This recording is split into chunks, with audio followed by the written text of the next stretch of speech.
Good afternoon, Secu Radio, Sarasota, Bradenton, Florida area. Beautiful day, July the 9th, 2020. COVID times, this is a time we're not going to forget about it. But today I have a great guest. My guest name is Alan Ridley, good friends, tennis player, French speaker. Alan today is going to talk to us about doing business in China. China's been emerging. China has been on the news a lot. Alan, how are you today? I'm fine, thank you. Fortunately, I'm sitting inside in an air-conditioned room, but I did manage to play 1.5 hours of tennis this morning. So wonderful. Great. Alan, if you don't mind, today the subject is doing business in China. But I'm going to let you introduce yourself to our listener, to the millions of listeners who are listening to Secu Radio, before we start the questioning how you got interested in China, how you got into China, how to deal with Chinese people. Go ahead and introduce yourself to Secu Radio listener. Good. Yes, I was born in the UK during the Second World War. I was educated there. I went to what you would call in the USA high school, and then I went to university. At that time, I was working for a Swedish company with a factory located in my hometown called SKF, Ball Bearing Company. And I was an apprentice. I went to university at their expense. And then after I graduated, I actually emigrated to Canada. I first of all went to Vancouver, spent 2 years there working for a foundry, then went into a research department in very close to Montreal, Quebec, where I spent 9 years. By sheer coincidence, one day I was flying from Montreal to Vancouver, sitting in the departure lounge, and I saw this stunningly good-looking, very tall Chinese young lady.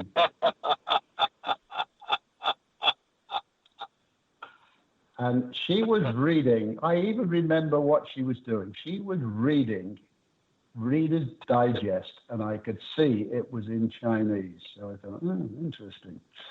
Anyhow, I am very, I don't like the standing queues or wait around, so I get in the airplane very quickly, and I'm sitting in about the third row in economy. I've had a assigned seat, and I'm sitting in row whatever it was, A. So I've got a window seat. And I'm looking at the people coming in. I thought, I'll have a look at this girl once again. And sure enough, I wait and wait and wait. And basically, the last or second from last passenger is this my dream. And my God, she sits down in 9C. So there's only one empty seat between us. And thank goodness they closed the door.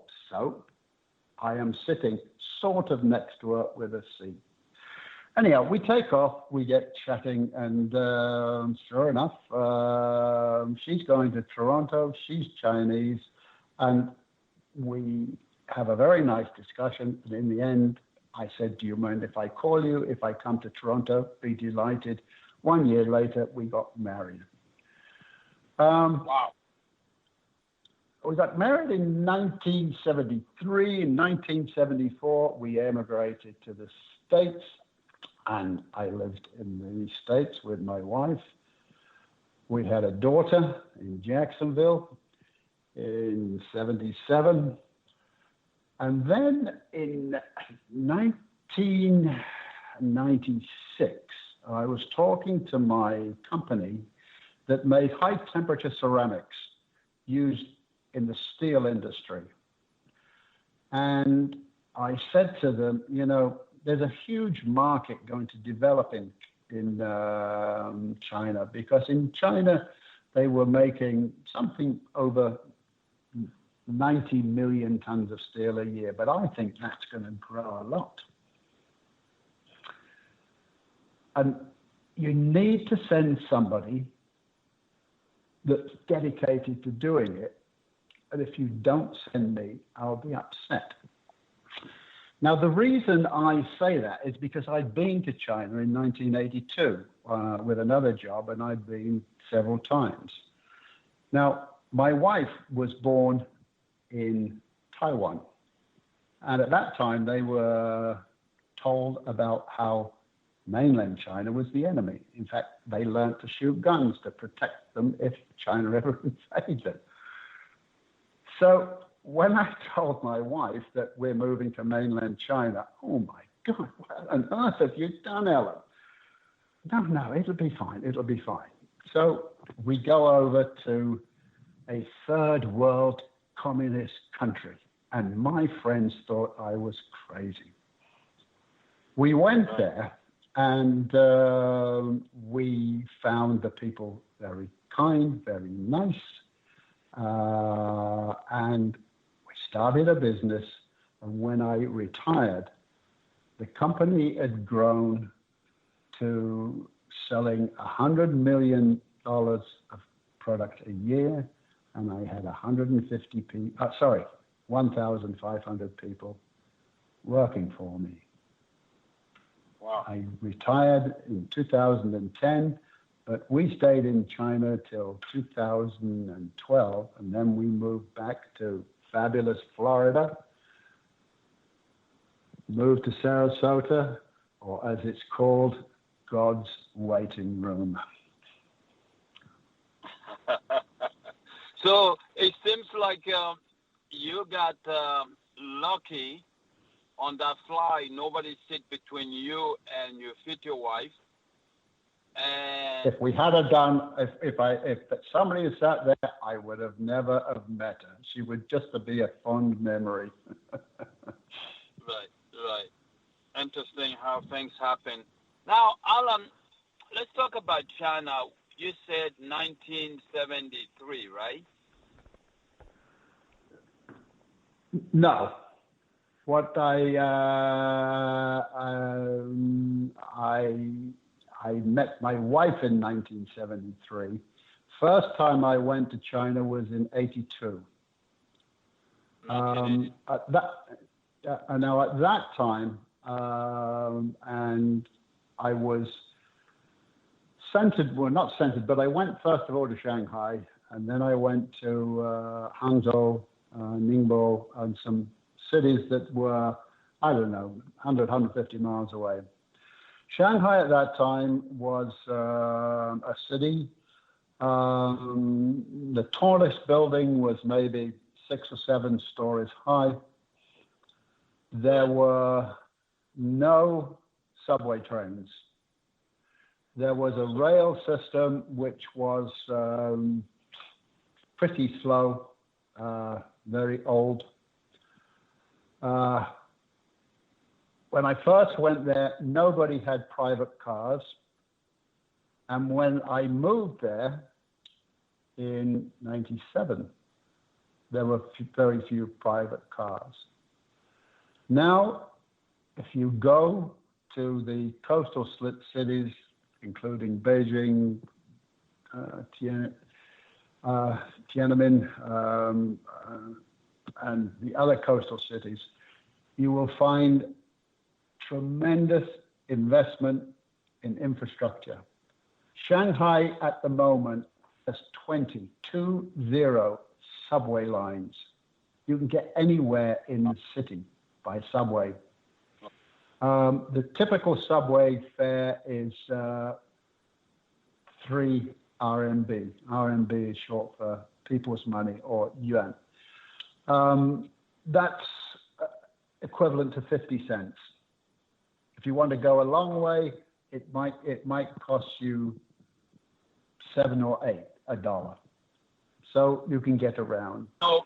The buildings there, they're some of the highest buildings in the world there.